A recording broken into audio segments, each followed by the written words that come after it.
Hello and welcome to the News at 7, where we get to the heart of the day's stories and communities across Scotland. Tonight, Scots keep counting the cost as inflation rises beyond expectations. We'll hear how it's impacting people here and find out what can be done to limit the pain to our pockets.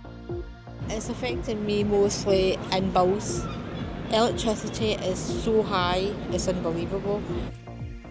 Also tonight, disposable vapes may be on the way out, but we'll hear about the dangerous new addiction that could take their place. And later, a passenger had to quickly leave the vehicle and she had been sick 3 times. Shetlanders ask cruise passengers not to abandon ship after a bout of sickness on board. And we'll have all the sport with Sheila too. What have you got for us tonight? We'll hear from the departing Dundee United captain Ross Docherty about the footwear issue, which led to a couple of injury-interrupted seasons at Tannadice. Hi, I'm Laura McKeever. Welcome to the News at 7.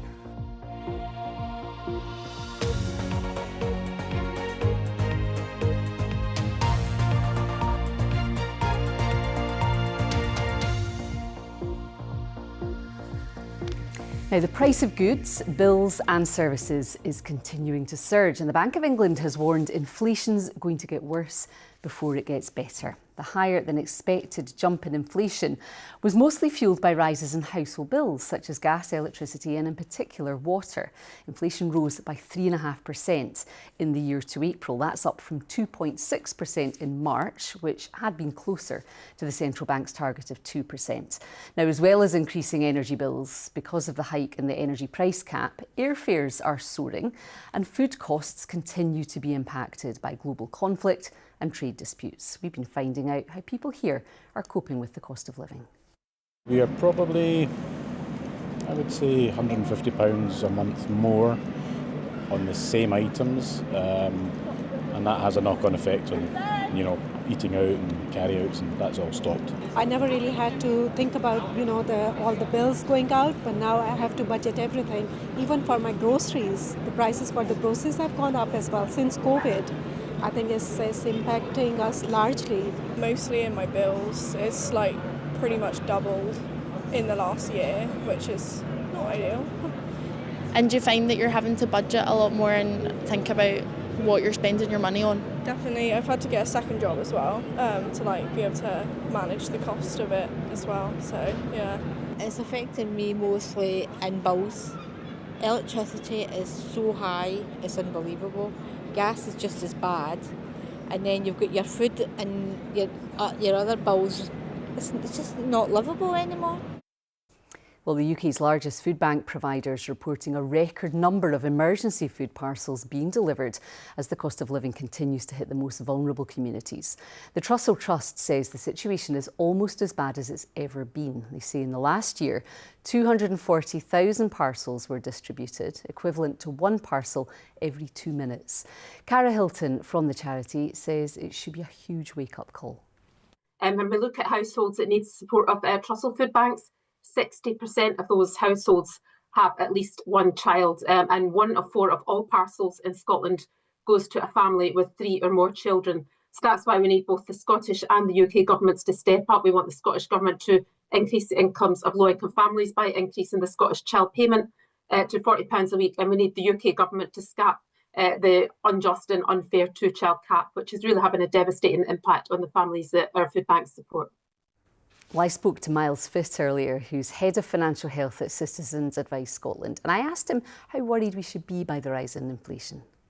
Well, I think a lot of people maybe saw this coming because the drivers of the inflation increase, such as the council tax increases back in April, and the whole range of increases which included energy and housing costs, we could see the underlying costs there that were going up. So probably not a surprise to many that the inflation rate has gone up off the back of that.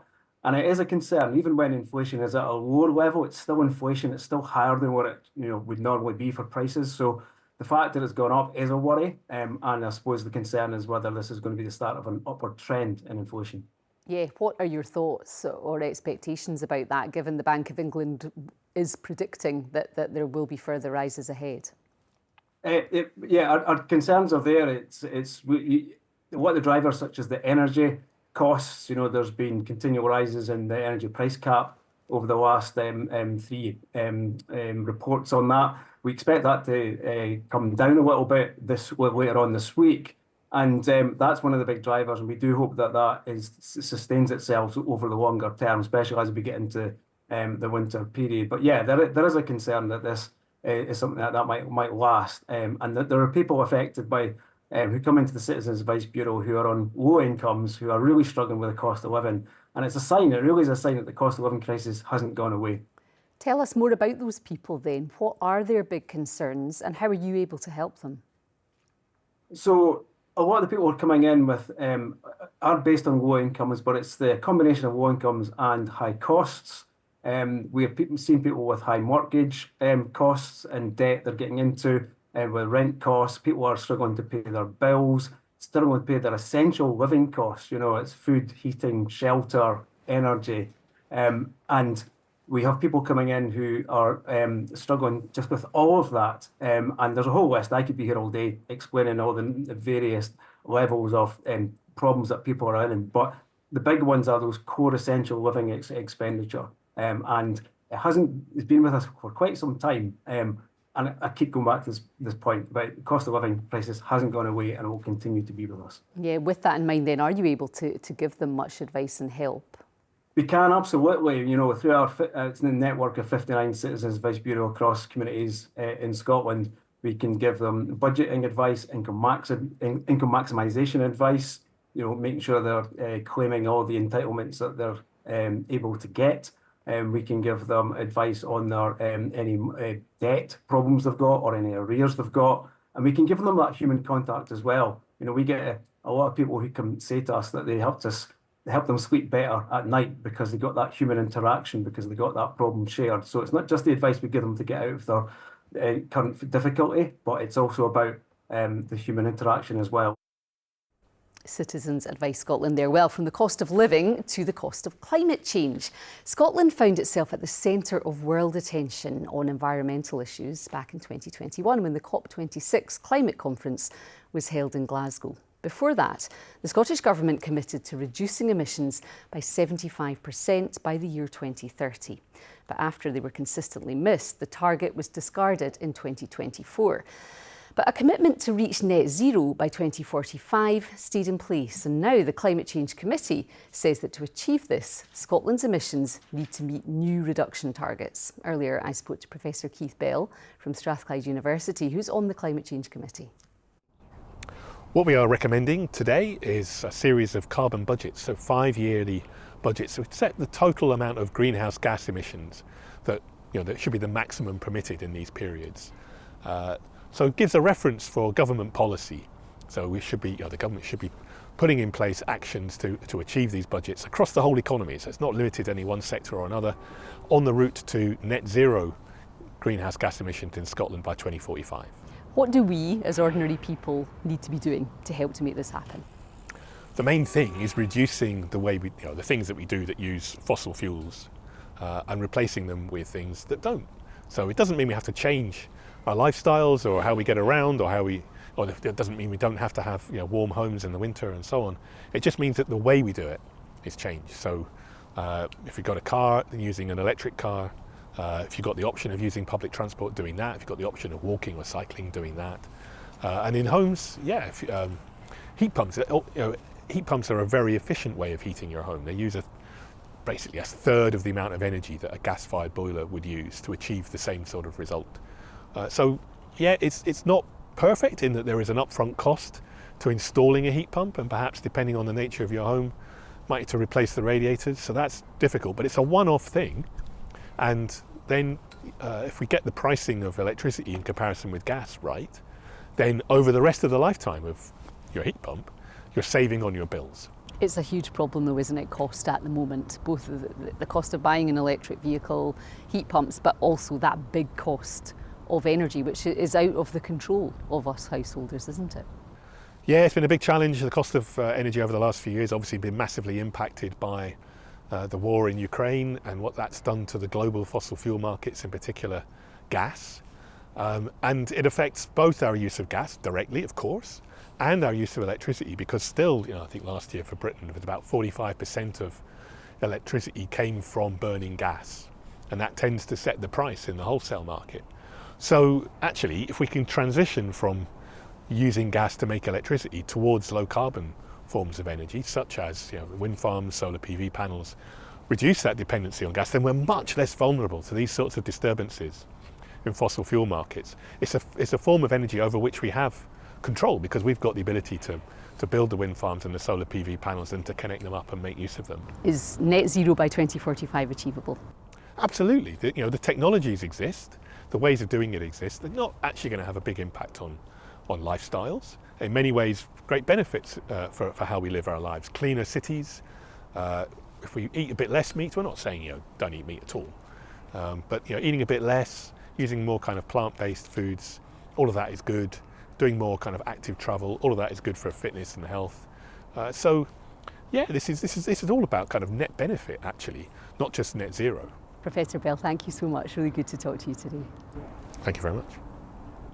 Well, if you've heard anything tonight that you'd like to comment on, share an experience, we love to hear from you and your stories. Our email address is there for you on the screen now, news7@bbc.co.uk. That's news7@bbc.co.uk.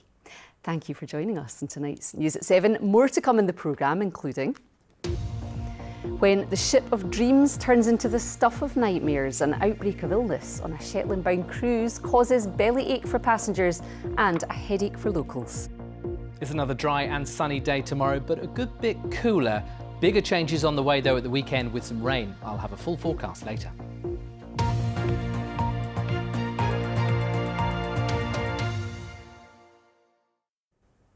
Now, disposable vapes may be on the way out thanks to a ban starting in just 10 days' time, but a new addictive product may be on the way in. Tobacco campaigners are warning the change in the law could see more young people turning to stronger nicotine pouches. Health experts say the pouches, nicknamed snus by some teenagers, are addictive and may have other harmful side effects. We've heard from some young people about their experiences. I think to start it was a coping mechanism and also to get off vapes.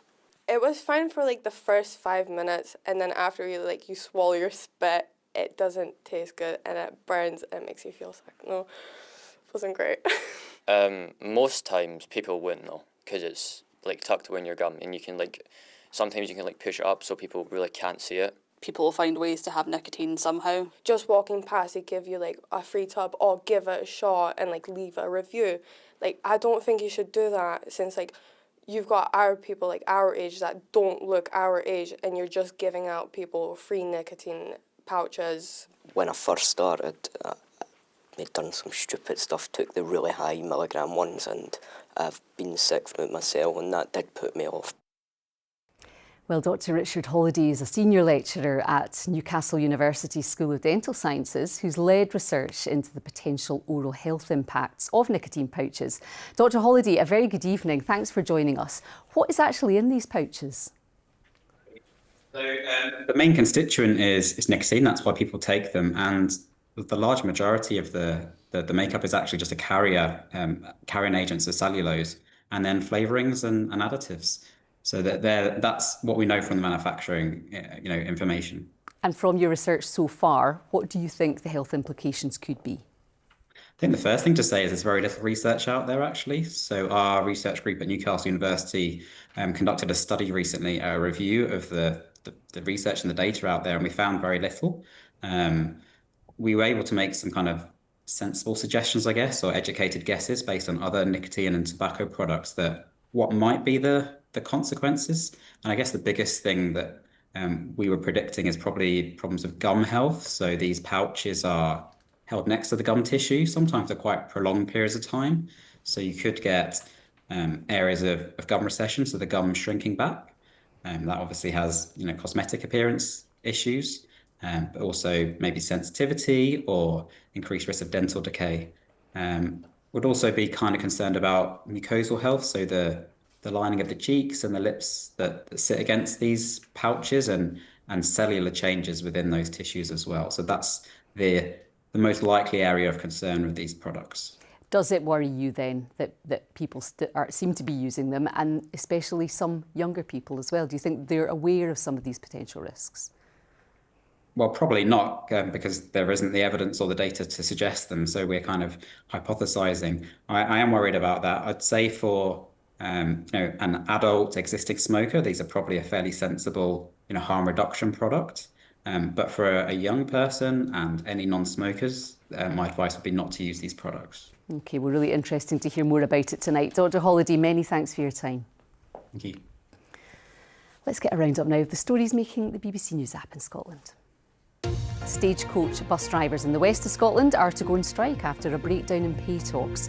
430 drivers are expected to strike on routes in Ayrshire, Lanarkshire and Glasgow over the coming months. A fish farm on Skye has been suspended from an animal welfare scheme after campaigners filmed videos allegedly showing cruelty to salmon. Maui says it's fully cooperating with the investigation. And a large swathe of land in Glasgow and Rutherglen could soon be converted into homes, hotels and business space. The plans are expected to create jobs and support businesses. For more information on all of these stories, you can scan the QR code there in the screen for you now. It will take you to the BBC Scotland News app, where there's more, including the backstory of a new podcast about the American fugitive Nicholas Rossi. Now, sailing into Shetland should bring joy and relaxation to passengers, while locals look forward to a windfall as visitors spend money ashore. What neither would foresee or look forward to is the arrival of a nasty bug that puts both populations at risk. And that was the unfortunate result when the Costa Favolosa berthed in Lerwick this week. Pip Murrison takes up the story. Cruise ships are common in Shetland, but this one harboured an unwelcome surprise. Local bus companies were only told of a sickness outbreak on the Costa Favolosa after many of its 3,000 passengers were sat on board their tour buses. We got reports back from one of our small group tours that a driver had a situation that a passenger had to quickly leave the vehicle, and she had been sick 3 times. Had we actually been notified of the viral outbreak of sickness, we would have stood down all vehicles and services immediately. But because it was left so late, all our staff have to be paid, and then we've had to decontaminate our vehicles. Sonia then chose to cancel all her tours to protect her workforce, with some other operators choosing to do the same thing. Many of these abandoned tourists then flocked to the only place they could, Lerwick town centre. You absolutely have to tell us in advance so that we can prepare for it. You can't just expect to have 3,000 people come, some who probably are already infected, into a small community. Many have been left questioning why passengers were allowed to disembark in the first place. We've got a really small community hospital with it doesn't take much of an outbreak for us to be at full capacity at the hospital, and that just puts a huge amount of pressure on all of the staff. Both the Health Board in Shetland and the Lerwick Port Authority say they weren't informed of any sick passengers. Costa Cruises has now acknowledged that some guests experienced symptoms of gastrointestinal illness whilst on board, but that all health and safety standards were met and that local health authorities had given them clearance. Pip Murrison reporting there. Still to come, we have the weather with Christopher and news of a fond farewell to a Highland resident. But first, it's sport time with Sheila. Hello there. A huge weekend of sport ahead, and Aberdeen manager Jimmy Tilleen says his side need to catch the moment and believe they can beat Celtic in Saturday's Scottish Cup final at Hampden. The Pittodrie club haven't won the trophy since 1990, and the Dons have lost heavily to Brendan Rodgers' men 3 times this season. But Tilleen wants his team to ignore any outside noise and focus on their own clear plan for this one-off encounter. You had a chance to see the trophy this afternoon. You looked very comfortable next to it. Yeah, I think it was really nice. You'd be quite happy to bring that back to Aberdeen. Of course. That's the thing with these big cups. You have seen some other moments around Europe this year, how much it means to people, and a final is a final, and it's going to mean a lot for everyone involved, of course, in Aberdeen Football Club, around the club and everybody in the city. That big match at Hampden this weekend. Well, it was Dundee United who pipped Aberdeen to 4th place in the Premiership when the teams met on Saturday.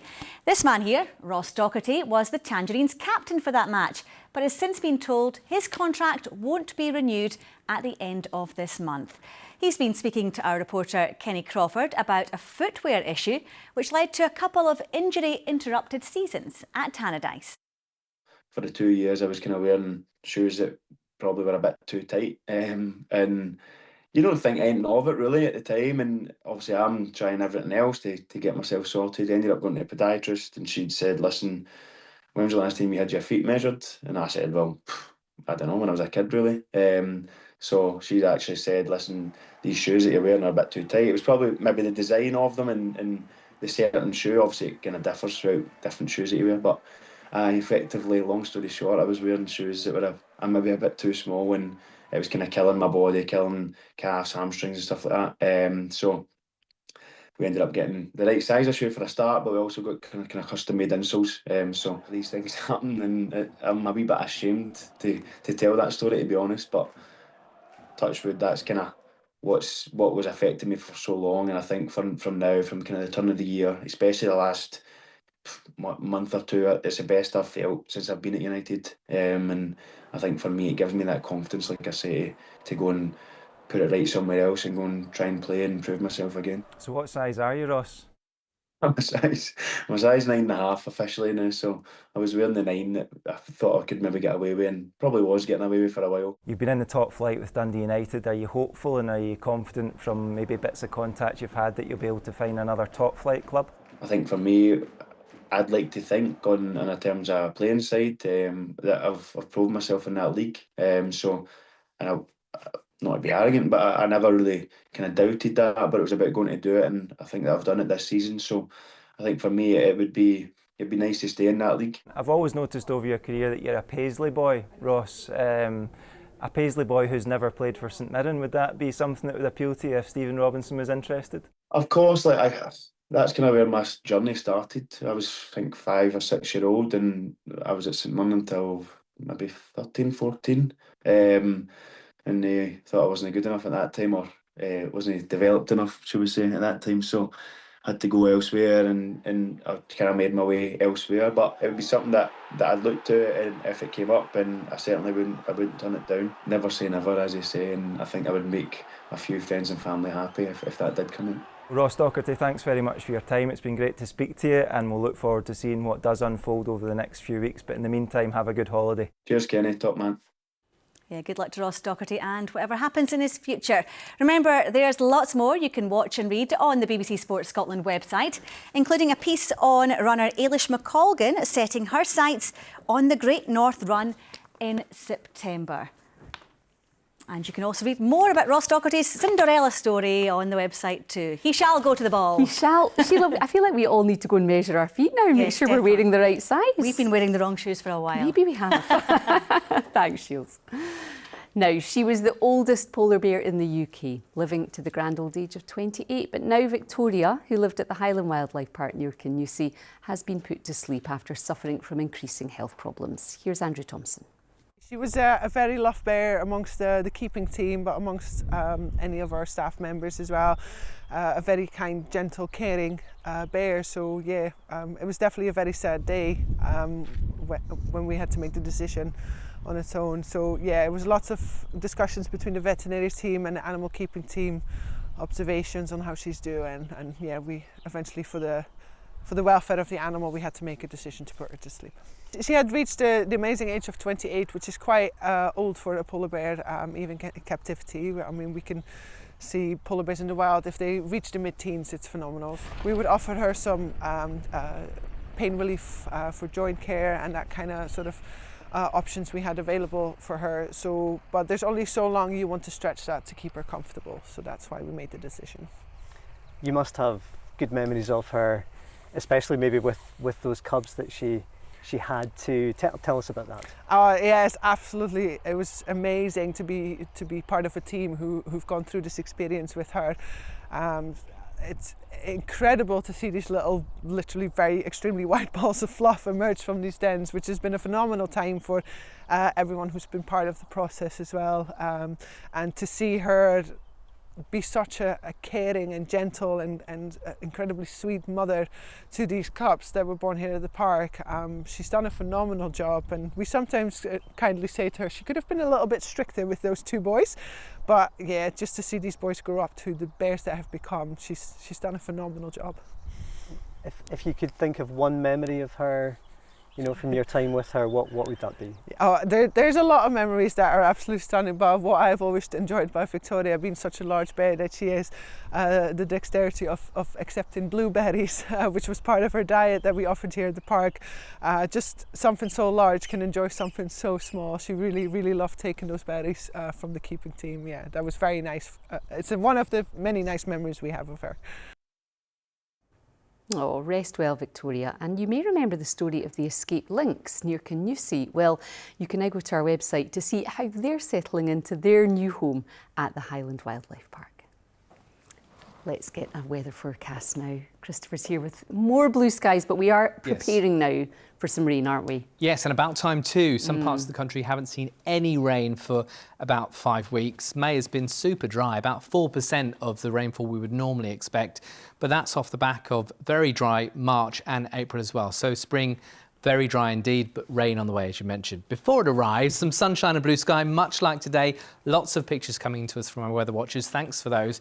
Great picture there of the river in Glasgow, and at the other end of the M8, Edinburgh, down towards New Haven. Not bad at all. Beautiful picture there from the Cairngorms. What a lovely picture.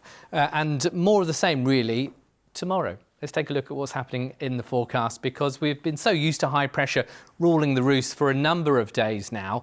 But watch what happens as we run the sequence over the next few days. That high pressure gets squeezed out and low pressure now takes over, sending weather fronts and rain our way. Welcome rain, and a stronger wind with it too. So first thing tomorrow, we've still got a bit of cloud down towards the Rins of Galloway, the North Channel, up towards Kintyre and Mull. East of here, it's dry with some sunshine. Temperatures at 8 a.m. around about 6 to 8 Celsius. A north wind around the north coast, feeding in a little bit of cloud, 1 or 2 showers at times. Plenty of dry and fine weather to start the day across the Highlands and Islands. And as we head through towards lunchtime and the afternoon, we lose the cloud in the southwest. We hold on to that north breeze with 1 or 2 showers. For most, though, sunny, but it will be cooler compared with today. Temperatures up to 18 degrees. Friday, you can see that high pressure getting squeezed out of the way with low pressure and weather fronts moving in off the Atlantic. So really, it is the last day of this dry and settled spell. Still a few showers across the north coast and the Northern Isles. Elsewhere, though, dry and fine. Lots of sunshine. It will be cooler, as I mentioned, but the sun is still strong enough for you to burn, so do take care. Temperatures up to 18 degrees. There's the rain over my shoulder there. As we head through towards Saturday, that will sweep through, bringing a rather wet spell. And then through the day on Saturday, it's cloudy with some mist and murk at times, some hill fog and outbreaks of rain on and off. And you can see on the extended outlook through Sunday, Monday, Tuesday and Wednesday, low pressure very much in control, bringing outbreaks of rain. It will be an unsettled spell. So this is the second half of the weekend. On Sunday again, some heavy rain working its way across the country during the morning, and then showers into the afternoon. Quite blustery with it too, perhaps even touching gale force around some exposed coasts. Monday is similar. It's an unsettled spell with showers or longer spells of rain. So certainly tomorrow and indeed Friday, dry and sunny. But beyond that, Saturday and into next week, unsettled with a return of rain. That's the forecast for now. Chris, it genuinely feels strange to see those rain images again on the maps. It's been so long. It's been so dry for so long. It really has. Thank you so much. And thank you very much for being with us this evening. I am back again tomorrow night at 7 o'clock, and I hope you can join me then. And there is more on all of our stories, keeping you up to date over on the BBC News Scotland website. But from all of us here, have a lovely evening, and we'll see you tomorrow. Bye for now.